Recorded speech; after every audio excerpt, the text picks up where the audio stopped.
In case you missed it, you're allowed to be hot, smart, and rich. So let's get into it.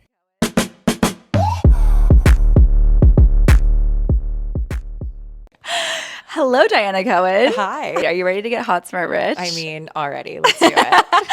I'm so happy that I have you today because on a personal level, I'm having a hair crisis, which we're going to talk about first just to warm us up. Let's do it. Second is like you have such an interesting career trajectory. I also was at a direct-to-consumer darling. So there's just like so much to talk about in terms of being an operator to being a founder and like the journey of raising a Series B and everything that you've done. So to start, we're going to talk about my hair crisis. Okay. By the way, it's my favorite thing to talk about, so let's get into it. Which, by the way, like I think makeup used to be the thing at Sephora, and now it is like so hair care. Everybody cares about like luscious locks. My issue, and I'm hoping you can diagnose me. Yes. I went from having like not more than 2 showers a week, disclaimer, because I didn't need to wash my hair, like washing my hair, sorry. Yeah, no, I knew that you showered the other days. Yeah, I'm like, I did shower every day. Just washing my hair was like shower. Twice a week. Yes. Now I have to wash my hair literally every single day because I have such bad grease buildup. Do you see this a lot with women going into like their 30s from their 20s? Well, yeah. So your hair changes every 6 to 7 years. So it's normal for, it has a lifespan of like 6 to 7 years. So that's why it feels like every decade your hair changes, but it's really like that 7-year mark. You're going to have different things happening. Also, so much of it's from the inside. So maybe there's something hormonally. My advice is like get your blood work done. Talk to a trichologist before you like What is a trichologist? Trichologist is someone who specifically studies the scalp. So some derms are trichologists. But honestly, I'm like a big believer in auditing what you're using. Okay. Before you like layer in new stuff. So like take a look at ingredients, do some Googling.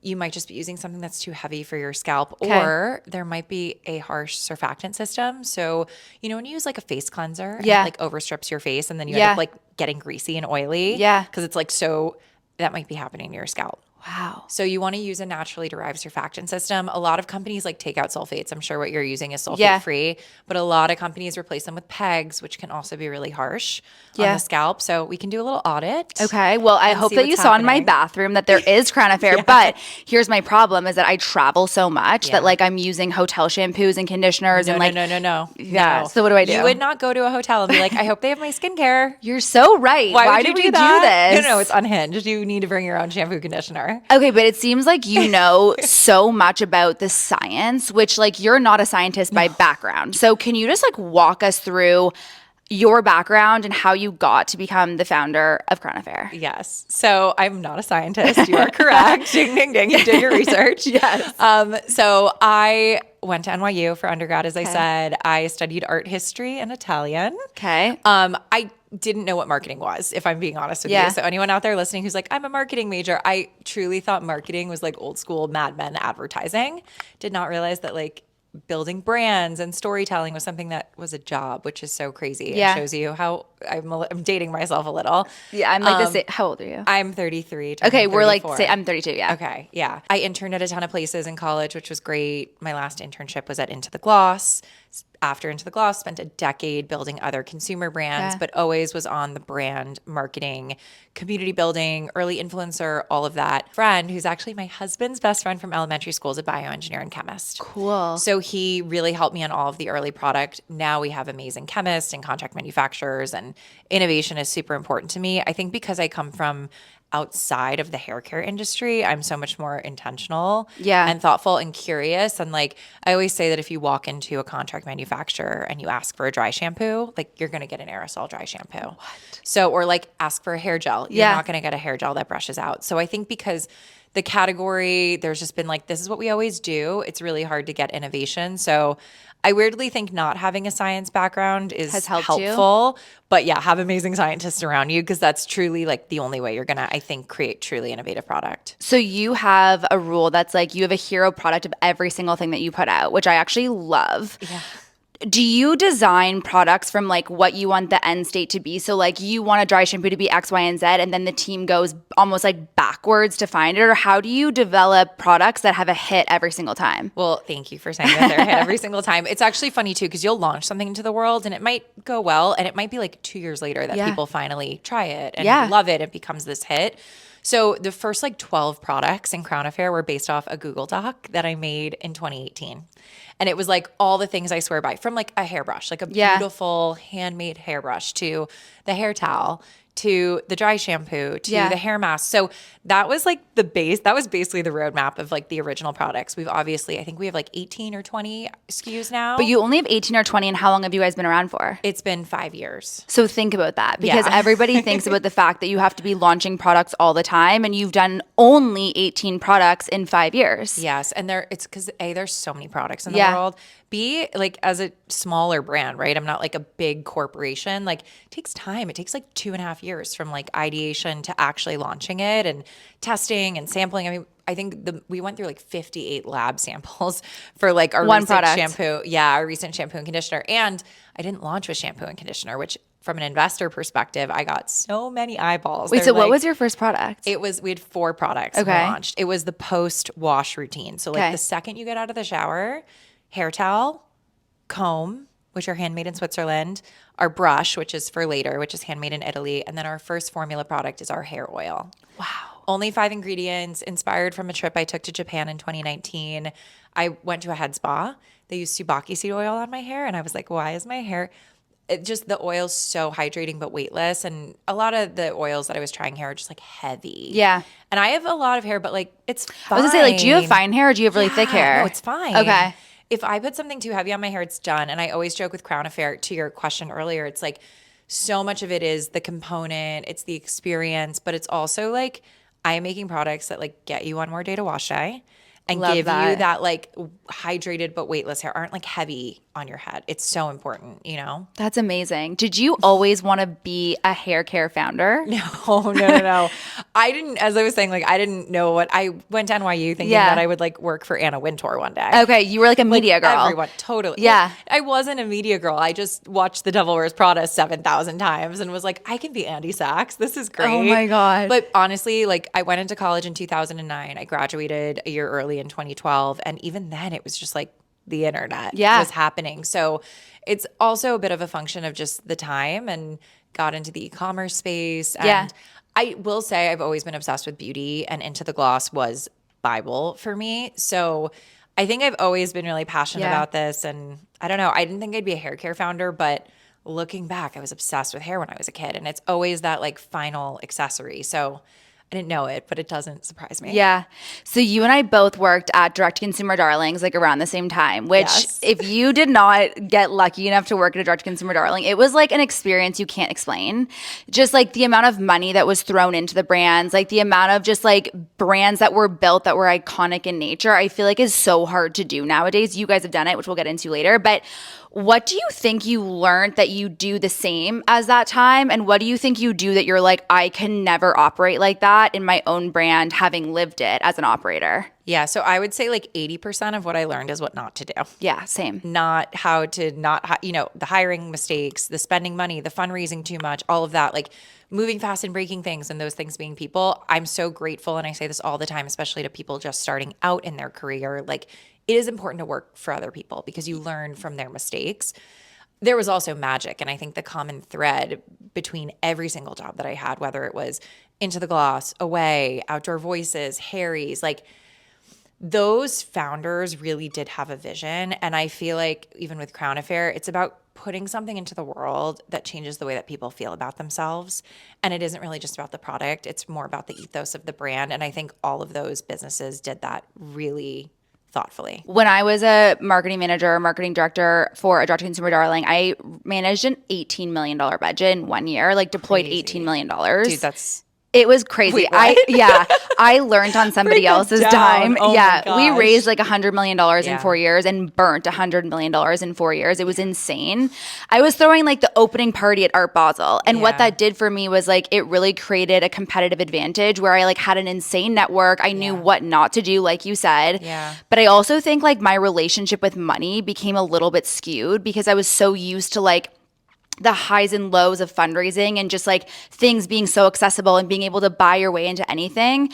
What do you feel like your relationship is with money as like someone who's steward Crown Affair from like, now it's like your own baby, you know? It's like so different when you're spending your own money. Yeah. How do you guys think about money at Crown Affair and like what to invest in and what not to? This is, by the way, such a good question because I it's funny, even though I was on marketing teams at other businesses, I actually felt like I didn't have massive budgets in like the grand scheme of things. Like I had to be really scrappy. I've always been on the organic side of marketing. Okay. So like, for example, at Away, like the team that got a lot of budget was the paid marketing team. For sure. So I've always been the organic marketing girl, which is like brand partnerships. Even influencer at the time was different. It wasn't the same in 2016, 17, You're not getting 18. paid like 50 grand for one TikTok. No, it was like, here's a suitcase. Yeah. Like, it was so different. So I was always making magic. I remember even we took over a hotel in Paris and I think I had like $150K budget. And I got the Haim sisters to come and DJ. I got Emily Ratajkowski to host an event. I got Danielle Bernstein. All these people just came. We obviously comped their flights in the hotel, but like it was all relationships, you know, all the partnerships I did there. So it was all relationships. It was structuring things in a creative way, whether that was revenue share. I didn't have like, I had something to work with. Right. There's a great quote in that film, The Descendants, the one with George Clooney, that's like, give your kids enough to do something, but not enough to do nothing. Yeah. Same philosophy with building businesses. Okay. And when I was starting Crown Affair, I had like a fantasy that maybe I could bootstrap, but spoiler alert, I didn't have like a random pot of money sitting anywhere. Like I needed to raise capital in order to actually start the business. But I obviously had the learnings of like, you can't actually be everything to everyone. And it's probably not a good idea to raise over $100 million because it actually creates inefficiencies when you have too much money. And in the book Tomorrow and Tomorrow and Tomorrow, I don't know if you've read it. No. Oh, it's such a good book. Okay, we're going to put this in the show notes. Yes, Okay. yeah, it's amazing. It's I won't get into it, but we did it for a little internal Crown Affair book club. And there's a line in there that says, limitations can be style if you make them so. Love that. And I love that because I think that like, it's the same. By the way, it's the same with physical style. Like this is kind of hilarious, but everyone compliments me on this sweater, and it's literally from Costco. I love it. I was about to be like, where's it from? But I'm wearing like Kate pants right now, and I know this is like a random example, but I think sometimes having limitations can be good. But I also don't know how to do something with nothing. So when it came to fundraising, my strategy with Crown Affair has always been raise as you go. So I did $2 million for my seed, and then we did once we got Sephora contract, we did $3 million because inventory, visual merchandising, field team, all of that. And then once we had momentum at Sephora, we raised a Series A of $5 million. So it sounds like a lot of money when you're like, oh, I've raised like over $15 million. But like looking at that across 5 years and where the company is now, it's like, and it's like nothing. But also like, to give you your flowers, do you know how hard it is when you raised in 2022? I was doing some research. You did your Series A in 2022. Raising $5 million as a female solo founder in 2022, post the 2021 like unicorn, just like high of the market, was so hard to do. Like to be able to say you've done that plus a $9 million Series B. Yeah. You're really good at asking for money. What is the secret to asking men for money for your female hair care business? You don't ask for money. You ask for advice. That's my favorite saying. You ask for advice, get money. Ask for money, you get advice. If you ask for advice, you get money. Yes. That's essential. Also, to your question earlier, because it's kind of tied, like how do you know what to spend money on? Yeah.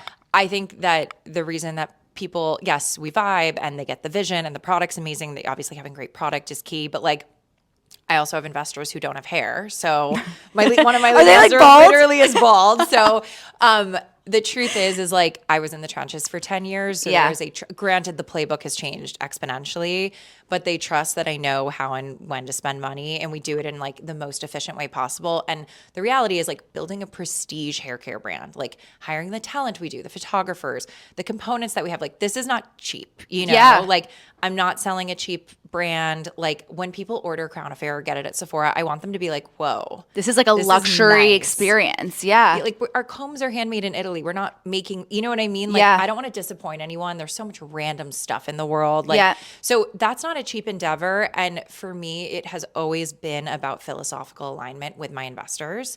That's like, this is the type of brand we're building. And if you want to invest in a brand that's like entirely subscription based, selling you something for sub $20, like those are great businesses too. For sure. Different Different things. Different things. Yeah. Do you feel like investors were ever worried that like just with where the economy is going, it's so unknown and people are like, obviously, I don't know if you just saw this, but 50% of the spend right now in America is by like the top 1% of Americans. Yeah. Like, did your investors ever worry around like where the economy is going, that people are going to like kind of stop splurging on certain things and pull back? Or is that just like, that's not who we're building for? We're building for X and that's still a huge market. Yeah, I feel like the conversation has always been more about like where we sit in the matrix. Yeah. When you're smaller, it's more of a Venn diagram. Yeah. Where you're like, here's the two kind of things. Yeah. And we sit in the middle. And then as you grow, it's more of a matrix, right? And if that matrix is like mass and luxury, Yeah. clean, not clean, Crown Affairs always sat like on the clean side of where Orbe and Kerastase and Christophe Robin and all the luxury brands that I've always loved, but we're at the other side of the matrix. Yeah. And the other side of that, like the top side of the matrix, I should say, the other side of the matrix is like more of the masstige brands, more of the like Gen Z brands. And that's not to say we don't have amazing customers who are Yeah. 16. We also have customers that are 70 and 80 years old. So Yeah. I've always wanted to build a brand that could reach so many different types of people. It wasn't just about, it wasn't trendy, or it's like really Yeah. building a legacy brand. So that's been more of the conversation more than like the macroeconomic climate. Yeah. But it's an interesting topic right now. And I think the reality is it does work twofold. I mean, there's a reason that there's like makeup and beauty always does well Yeah. during recession proof. recession proof. I mean, I can't buy a house, so I'm going to buy a nice hairbrush. Like, For sure. I joke, but like it's real Yeah. right now. So it's like, how do you welcome these little luxuries into your life to make everything better? So I think that's probably specific to beauty. Yeah. But I've always been making for a customer. For me, I was shopping and investing in hair care. It's someone who understands that like the quality and the experience. It's definitely not for everyone, and that's okay, For sure. So with Hot Smart Rich, we really like people to walk away with like, if they're building a brand, they're listening to this, they're like, I learned this from Dianna. Like, obviously we're going to ask for advice, but when you're thinking around negotiating, and I think for a lot of women that are listening that are just like, it's hard being a woman going up against a lot of male investors or a lot of like male people they're pitching to. What is like one of the things that you learned around behavior when you're asking for money that they can also mirror? Yeah. I mean, they're lucky to invest in you. I love that. That's like the number one thing. By the way, you're doing them a favor. It's a mindset shift. You are doing them a favor. Yeah. Like if you are creating something right now, you are going to put your soul into this, especially in this day and age. Like when I started Crown Affair 5 years ago, I never spoke to camera. What? Yeah, I joke that I'm like reverse pipeline now because it's like a lot of influencers start companies. Right. But I always thought I'd do this or like an interview, but I was not really an external facing founder in like an influencer type way. So I don't know. I forget my train of thought right now, but like, oh, this is it. It's like, I had no idea I'd be doing this. This is a lot of work. Yeah. Like it's a lot of work. So if you're starting a company, you're putting your blood, sweat, and tears into it, you're taking the time to do this stuff, like they're lucky to just put money in. For sure. You were doing them a favor. I always say like, you're not asking for money, you're giving people an opportunity to invest. And I do think it's like what the words you speak is actually what will happen, and it will manifest either positively or negatively. Yeah. So if you speak to yourself in a way where you're like, I'm giving you an opportunity, it's hard to say no to that. HSR girls are all about drinkable skincare in 2025. Yes, drinkable. This is not just another step in your skincare routine, because the HSR girlies don't have time for that.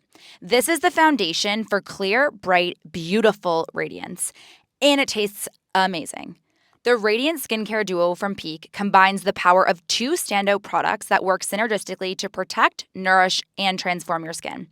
Yes, you are going to be drinking Sun Goddess Matcha for clear skin because it is packed with EGCG antioxidants that help firm, brighten, and clarify your skin, all while giving you that calm, sustained energy you need to keep it moving to meet your goals. Next, the BT Fountain Electrolytes. You just add this to your water to hydrate your body at a cellular level, reduce redness, and smooth out those fine lines. For a limited time, Peak is offering 20% off the Radiant Skin Duo, plus a free starter kit, which includes a rechargeable frother and glass beaker when you shop with this exclusive link.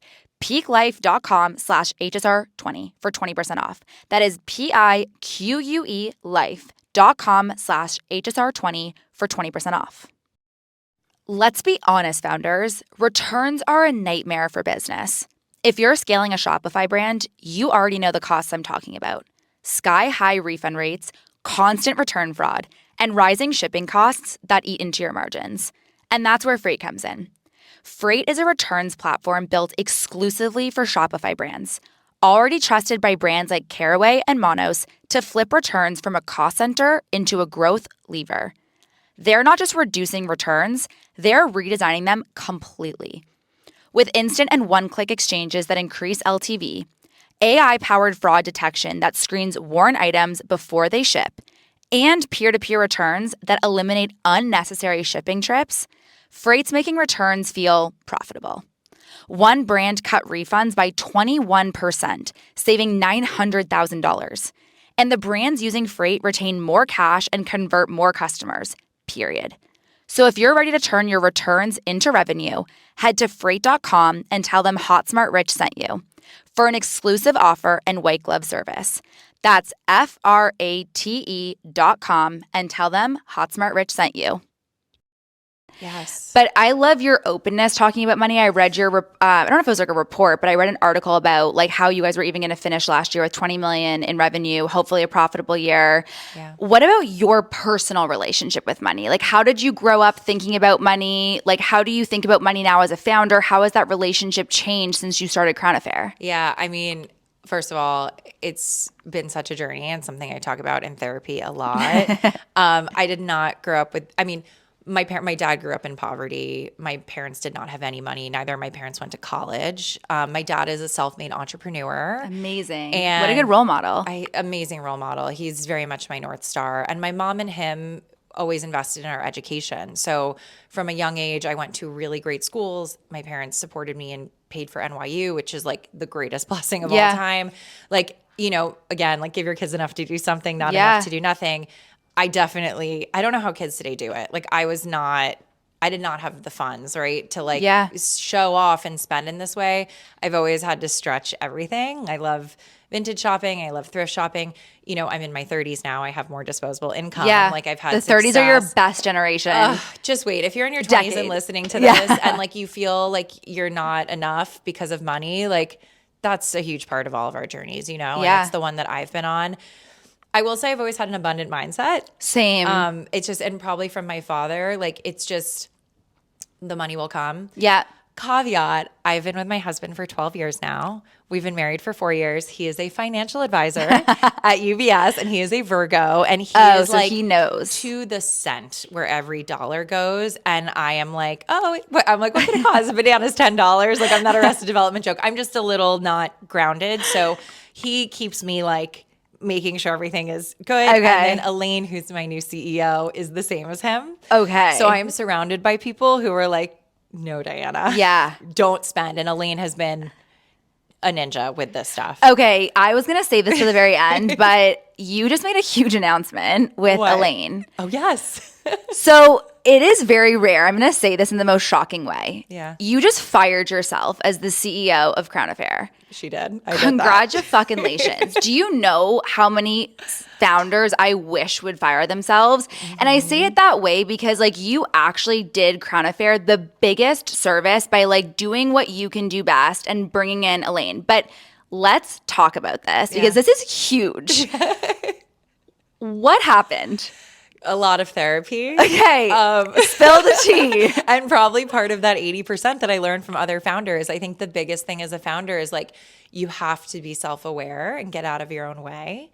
So yes, I started the company. I'm the founder and CEO. I'm technically the founder and chief brand officer now. That's my like official internal title. How do you feel with the title? I mean, I'm so happy. Yeah. What I've been doing is the truth. You know, the first 3 years of the business, I was the CEO in the sense that I was on every single email I'm not a superhero at finance, but I was in every single cell, every single meeting, fundraised every single dollar by myself. Yeah. And it was really, I mean, this Series B Elaine did with me. Okay. It was the first. That was actually going to be one of my questions because a friend of mine is going through that right now where she is planning on doing the fundraise as CEO and then firing herself essentially. And her board is saying you can't do that because you can't let go of yourself after you're complete. So you did it together. We did it together. Okay. So it was, and she had supported on other fundraisers, but it was very ad hoc. Like my thing is like Elena's super busy. She's extraordinarily competent, has amazing capacity. So like I'm not going to bother her until something is real. Okay. So like I would do all the investor meetings, kind of take it to the next level. The second that we needed to put stuff in a data room, Elaine's in and in the mix. This Series B fundraise, she was in end to end. Because it starts to get it's real with the Series B. Yeah. Not that it's not real in seed or A, but like you're still very much building on the vision and the potential of profitability. Once you're like in a retail, like the numbers are it. Yeah. So she was a huge part of that. I think for me, the truth is like, if I were to look at my KPIs, like I should not be measured as the CEO. What do you mean by that? Meaning like I'm not running the day-to-day of the business in that sense. My core competencies now are external facing, brand vision, product development, leading the team. Right. But not managing the team. It's so funny. I feel like I'm sitting across from myself because I did kind of what you're doing, but like way earlier. Like my sister was the former CFO of Missouri and built like a massive business. I am not an operations person. And I knew from the beginning, I'm the best thing that will ever happen to this business and I'm the worst. Like I need to get out of the way. I am a horrible manager of people. Like I'm an amazing leader, but I am a horrible manager. I just don't have the patience. It's not my skill set. I need to be out like raising money, investing, like meeting people, doing content, like all the things that make me great.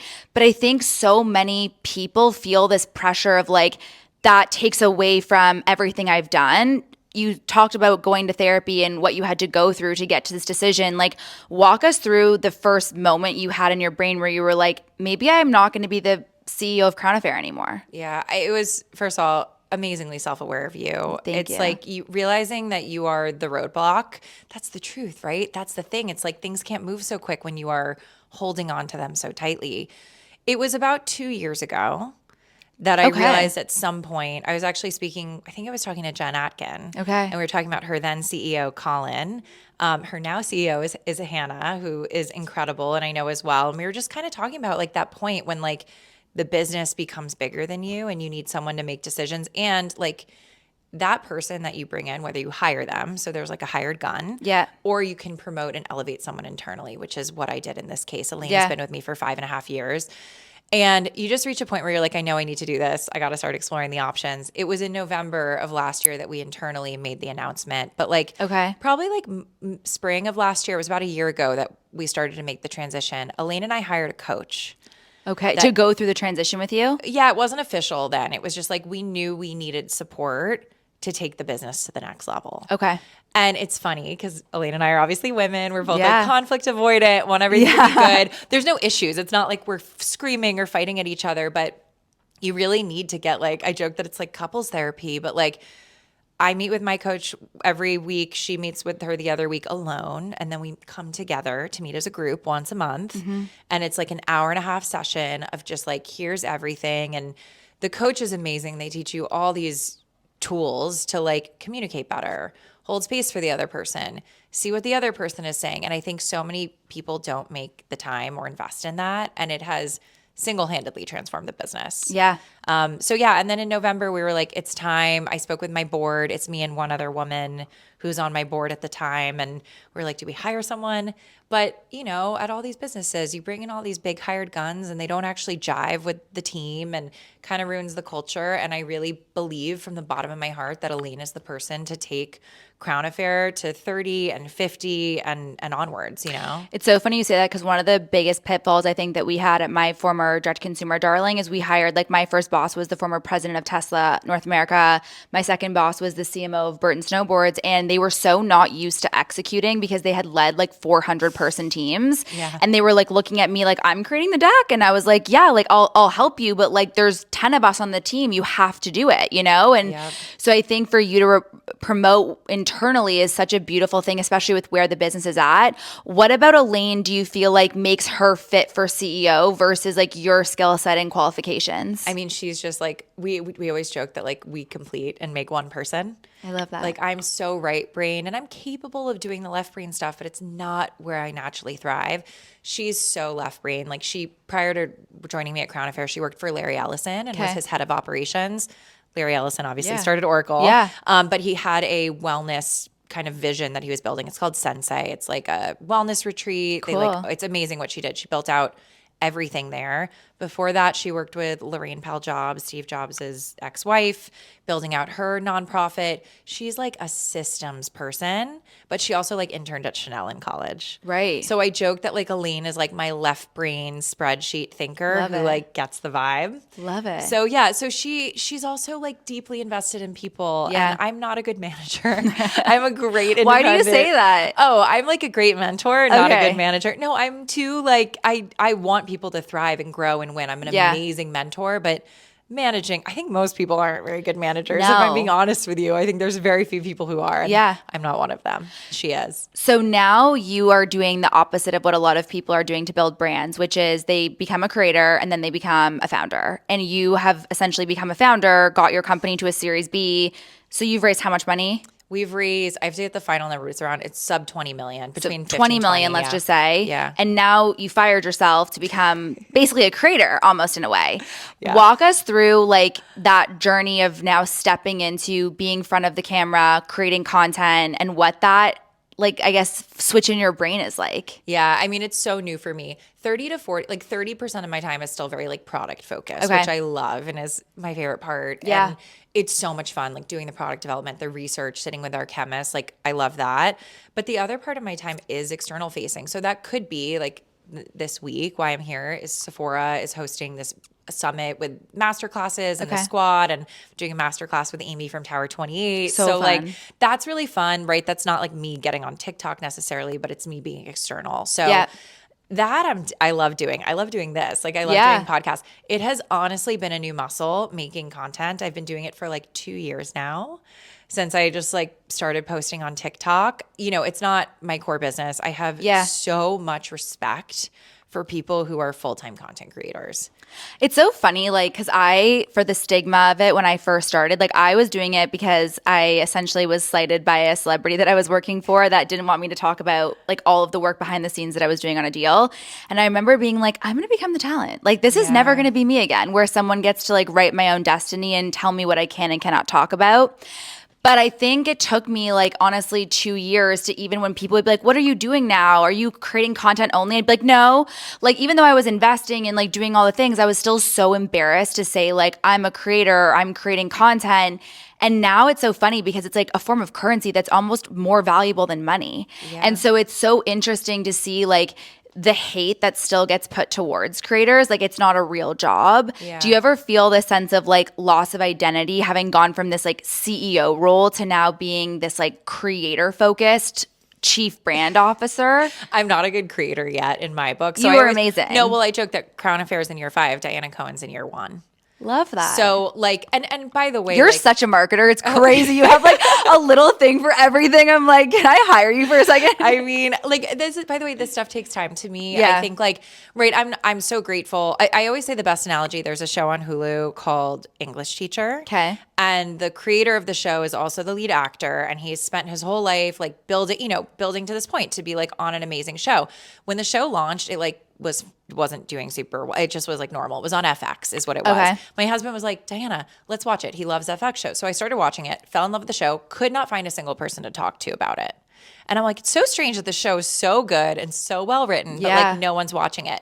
Fast forward 6 months later, the creator and writer of the show started doing this little dance on TikTok to like that. It was like to a song and Okay. it blew up. It had nothing to do with the show. It was Interesting. just him dancing every day. He would post. It became this meme. It blew up. His show English Teacher becomes one of the most watched shows because of this meme that had nothing to do with the actual. That's he the didn't best get marketing. on TikTok being like, let me tell you about my show. He just had fun. And I think that's the uncomfortable thing that I'm learning and working through right now is like, I'm so great at building brands and making products and storytelling. And I want to get on there and be like, let me guide you through this.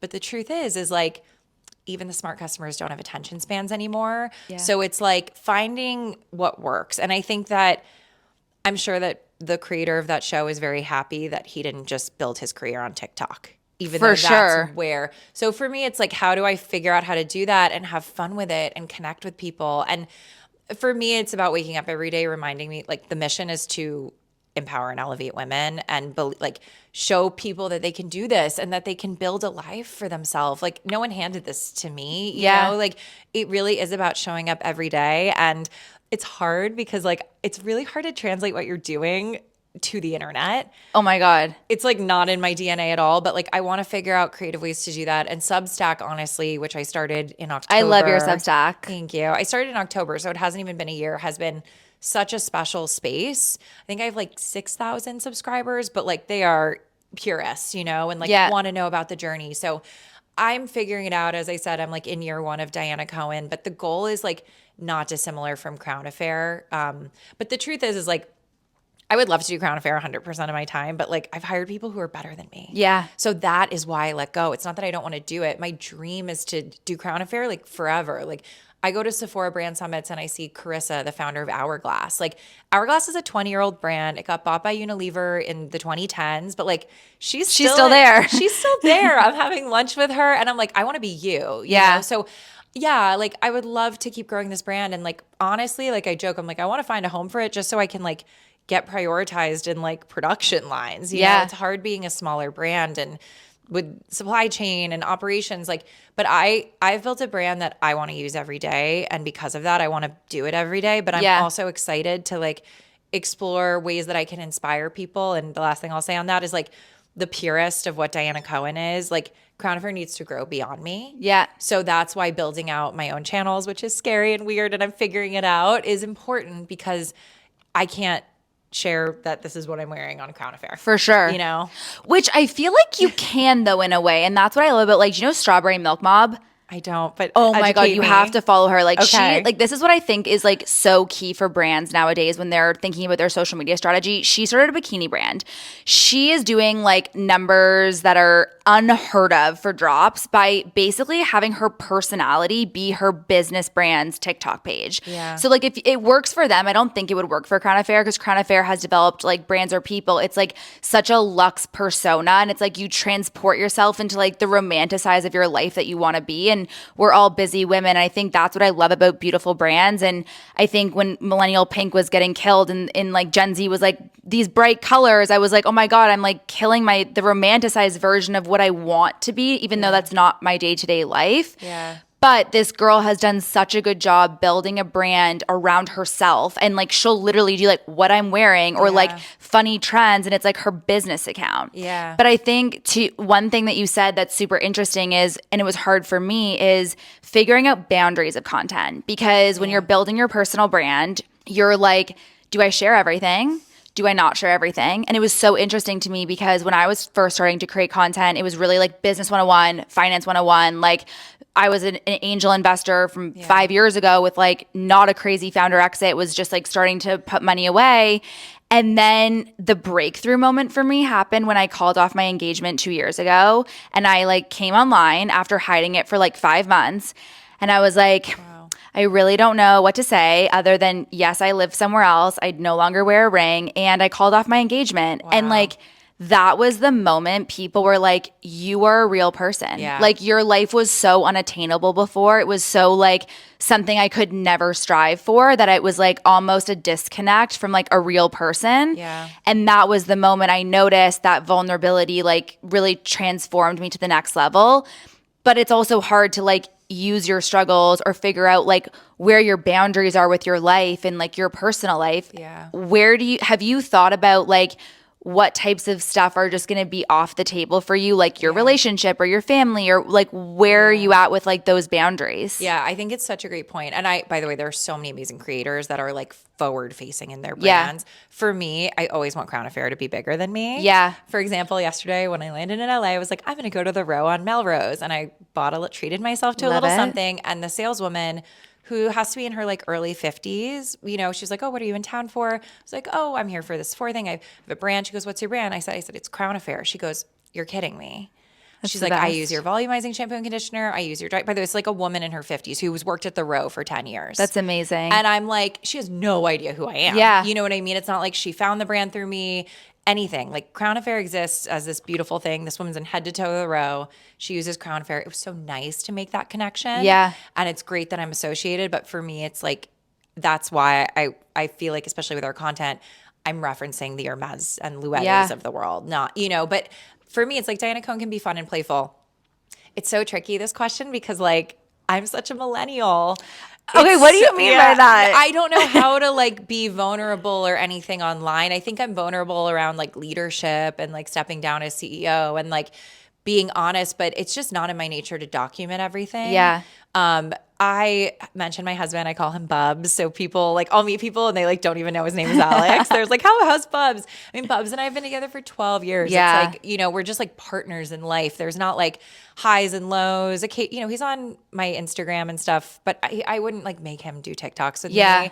But it's not because it's like off the table. I think if he was into it, I'd be like, get on in, babe. UBS wealth manager, come over here. Yeah, but he's like 40 and like has no interest. Oh, my boyfriend is also 46, so I like dating older. Are you? Yeah. Well, you guys are 7 years apart. He's 7 years apart. Yeah. We're 14. My parents are 17 years apart. Okay, So I love that. And my mom is 6'1" and my dad's 5'5".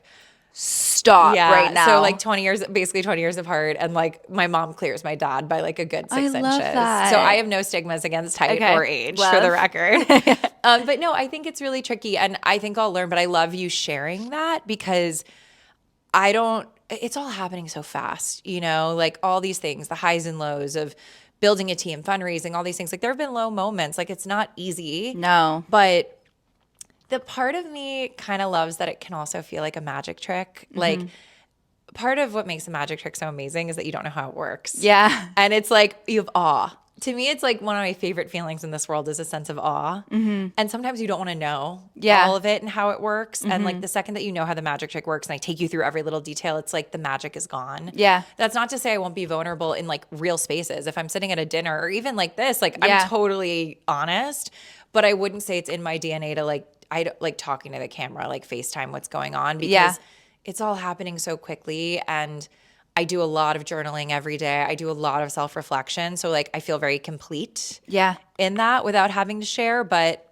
who's to say? Yeah. It is such an interesting thing because I think for me, it's like what I'm navigating and, being at the age that I'm at, it's like I do want kids one day, but like I don't know when I will share that, because it's like it's such a private thing. I haven't gone through it. You don't know what you don't know. Yeah. But all I can say from my experience of like the one piece of advice I have for you as you start this journey, and this was a really big roadblock for me until I got the podcast, because for me, like people don't know everything I'm doing behind the scenes, which is like investing like hundreds of thousands of dollars, millions of dollars a year into brands. It's very hard to democratize that on TikTok in like a minute-long video. Yeah. Whereas like the podcast is like an hour-long format where I'm like, this is how much money I'm investing into deals, and like this is like this, and I just open up my whole life.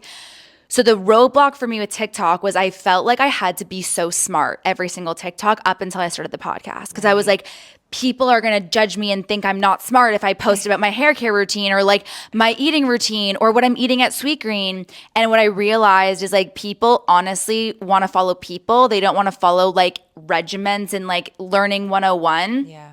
And I don't envy the creators that have grown so much faster than me, niching down, because I'm like, you are stuck there now. Right. So I think as you think about this next journey, it's like figuring out the 5-10 things that you want to talk about and then just like going deep into them versus feeling like I can't talk about that because it's not part of my brand. Like try it and see what happens. That's honestly such amazing advice. And I feel like one of the reasons my Substack has done fine, but like I got advice early on. Someone's like, I don't know what to expect from you. One day you're talking about a capsule wardrobe and styling. And the next day you're talking about like 5 years of Crown Affair. And then the next day you're talking about like what it means to be a millennial on TikTok. And the next day you're talking about like what you bought for the holidays. And I'm like, yeah, but that's because it's reflective of me. Yeah. And I think one of the things about the content that I create and what I'm learning is like, I don't have an audience. There are people who engage, but like the other day I met the most fabulous woman at an event who's in her early 60s, lives in San Francisco, is like a trustee at SF MoMA, and was like, Dianna, I'm obsessed with your Substack and I read it. And it's like, she's not commenting. She's not liking. Like there's definitely an audience that's quieter.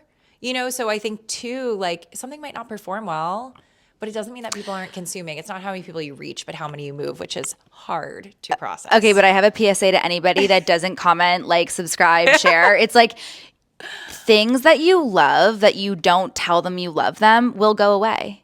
Right. And that is the saddest thing about relationships. Pause. That's amazing. Yeah, I honestly made a video about this one day because I remember I used to do this like 5 podcasts for Hot Smart Rich Girls every single Monday. 250,000 views every single time, like tons of comments, whatever. And then it started going down because I think people expected it of me. It was like an expectation that I'm going to listen to 25 podcasts a week, narrow them down, which ones I love, and then share them with you.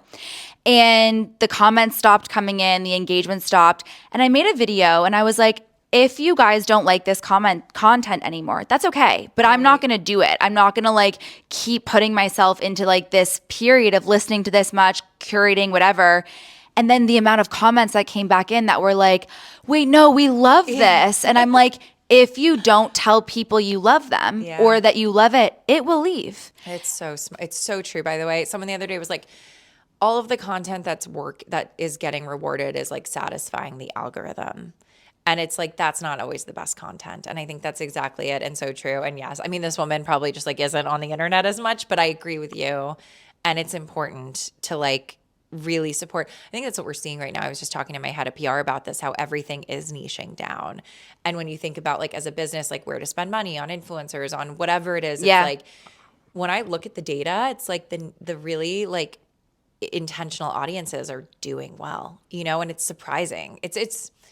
We're in a weird, interesting time right now where like we're very much at the mercy of the algorithm. So I think it needs to be a combination of like creating an architecture for yourself as a creative that you really want to go for the long run. Yeah. You know, while also understanding that like this is just it's a consistency journey. Yeah. You know? It's hard. It's so interesting because I just bought a pair of pants from Revolve and it's all the pants that I could wear when I got my surgery. And I posted one Instagram story with the pants. And I sold like, I'll just be super honest, I sold $11,000 worth of these pants from one Instagram story. Oh my goodness. So my sister's like, we should talk to this brand about the fucking pants. Like you sold $11,000 of pants. And it's so funny because as like you could say a micro creator, it's like your rates sometimes don't equate to like the volume or like the quality that you can put out in terms of your output. And I think that's what's so hard about the creator economy. And as a brand founder, I'm so interested in your opinion of like when you're getting a rate back from somebody and you're like, that their audience is small, but they might convert. Like, how do you wrestle with like where to spend money with creators that might not have the following, but have the engagement versus the ones that like are for mass or awareness, but don't necessarily convert? Right. And by the way, I love that you use this example because so often it's the organic thing that actually converts. Yeah. And it's almost like, this is why I think of their relationships, you know? So like, let's just say I was the pants company right now. And I was like, okay, you sold $11,000 worth of pants. Great, let's do a campaign together. I'll pay you X. Yeah. You might do that campaign and you get on there and you're like, guys, these pants are amazing, blah, blah, blah, blah, blah. It's probably not going to move as much probably. Yeah. Because people don't want to be sold to. Yeah. So I see it as like a holistic relationship of like, it's not just this one and done thing. It's like, let's actually hire you, have you make a video. Maybe we whitelist that video. Maybe we repurpose it. Maybe it's like the content is valuable in its own right too, not just the conversion of it. You might work with people. I mean, I've worked not just at Crown Affair, at other companies where you pay someone a big rate and it doesn't move the needle at all. But that's because you're measuring the conversion on the code or whatever it is. That person might have seen so-and-so wear it, 8 months later buys it. You know, so it so depends on your brand, your budget, what that is. But like, I can say this, if you have the right platforms, you can see how much product people are moving. Yeah. And I think it's like about finding a nice balance of things. Like you might work with a creator and they're going to move a lot of product that day. And the next time you work with them, it's just about the awareness. Yeah.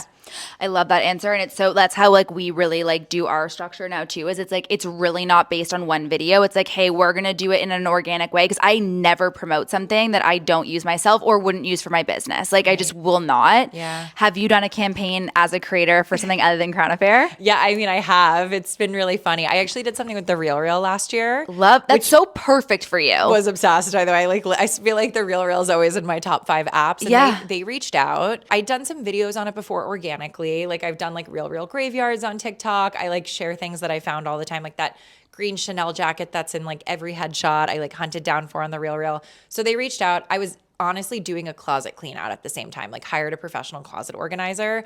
So it ended up being like a very organic thing. And like, it's the same. I want to do things that I really believe in. I've done a handful of them in the past. And I think I'm very lucky that like this isn't my full-time job. Yes. So like it's not paying my rent. So for me, it's all gravy.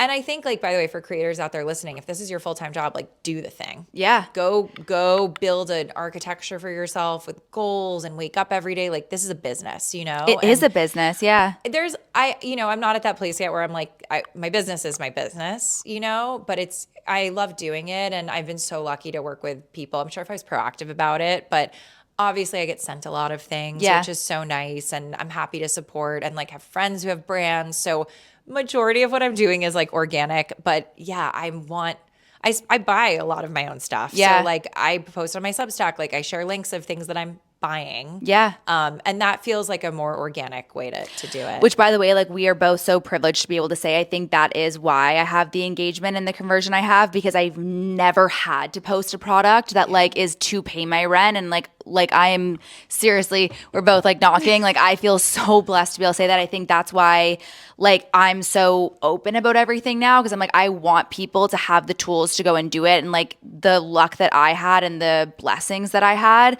But there's so many people that are in a position where they're like, I have to take the brand deal, which is why I'm so excited that there are funds out there now who are literally investing in creators to like get them to not have to do that, so that they can just build an organic audience and eventually launch their own businesses. Like that to me is like the future. We are coming up for time. I could talk to you forever, but okay, wait, I have one more topic that I have to dive into with you. Okay, wait, also, by the way, hold on. The thing I'm going to say about that too is the truth is if I wanted to be a creator, I would have done it 10 years ago and I would be paying my rent with it, but it's not. I have a totally different skill set. So I think anyone out there listening who's like, I've worked for a decade and don't feel bad about not being able to pay your rent, we probably all would have been creators 10 years ago if we wanted to be. And also, like, if it was like what it is today, it's insane nowadays. Different world. Anyway, let's okay, get into one more category, because I just really need some advice. Yes, let's and do then it. we're going to do some rapid fire to wrap up.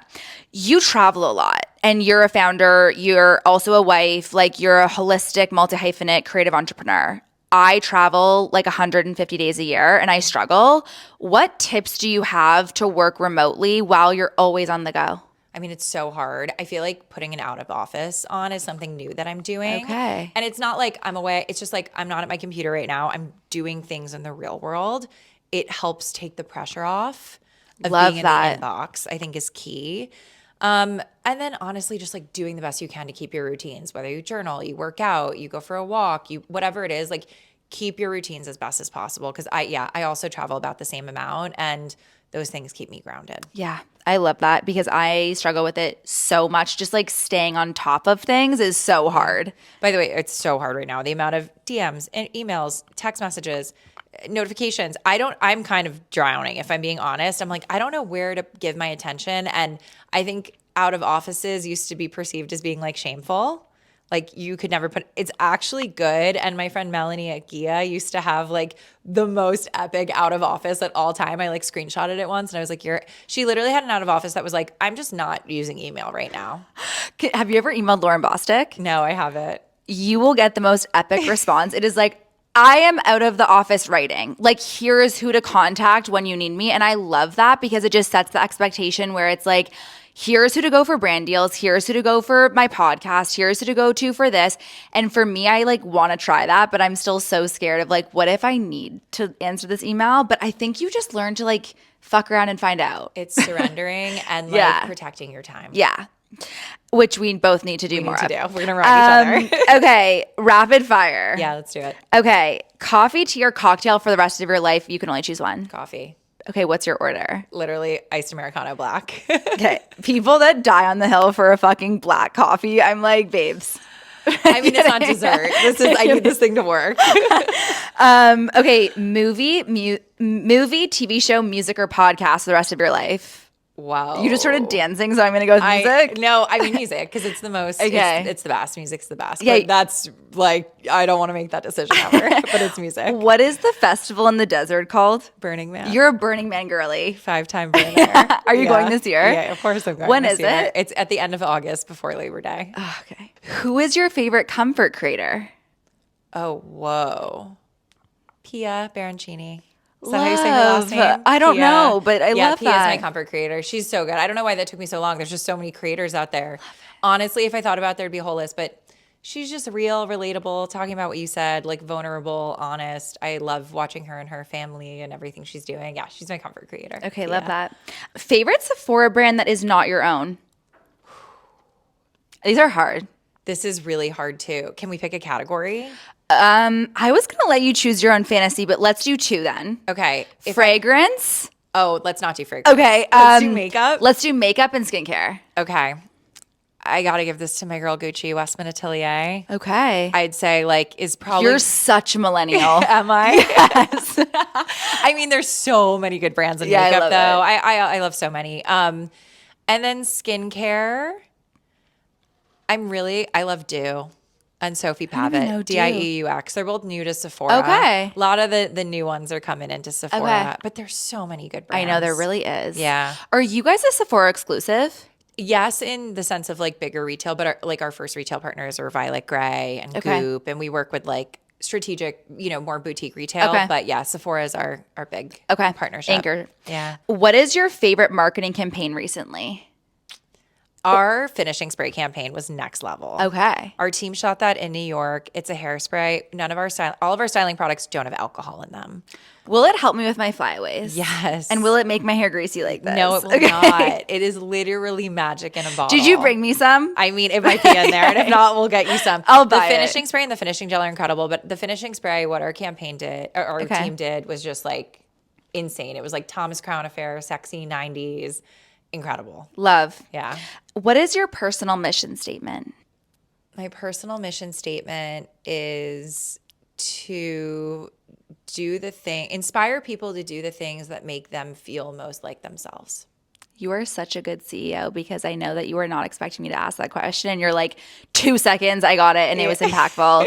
Dianna Cohen, thank you so much for coming on. You're amazing. I want to be friends. Let's be friends. Yes, let's get hot, smart, rich together. Yes, done. And thank you so much for sharing all of your wisdom. I'm so excited about this new chapter for you. I think it's going to be incredible, and I can't wait to watch your journey. So where can people find you? Dianna Cohen on Instagram, Dianna with 2 N's. Okay. TikTok, Dianna Cohen. And then my Substack is dianna.substack.com. And then all of the Crown Affair things. And we will link everything in the show notes, and maybe we can do a giveaway if you're down. Let's do it. Okay, I'm down. amazing. Thank you so much. Thank you for having me. Of course.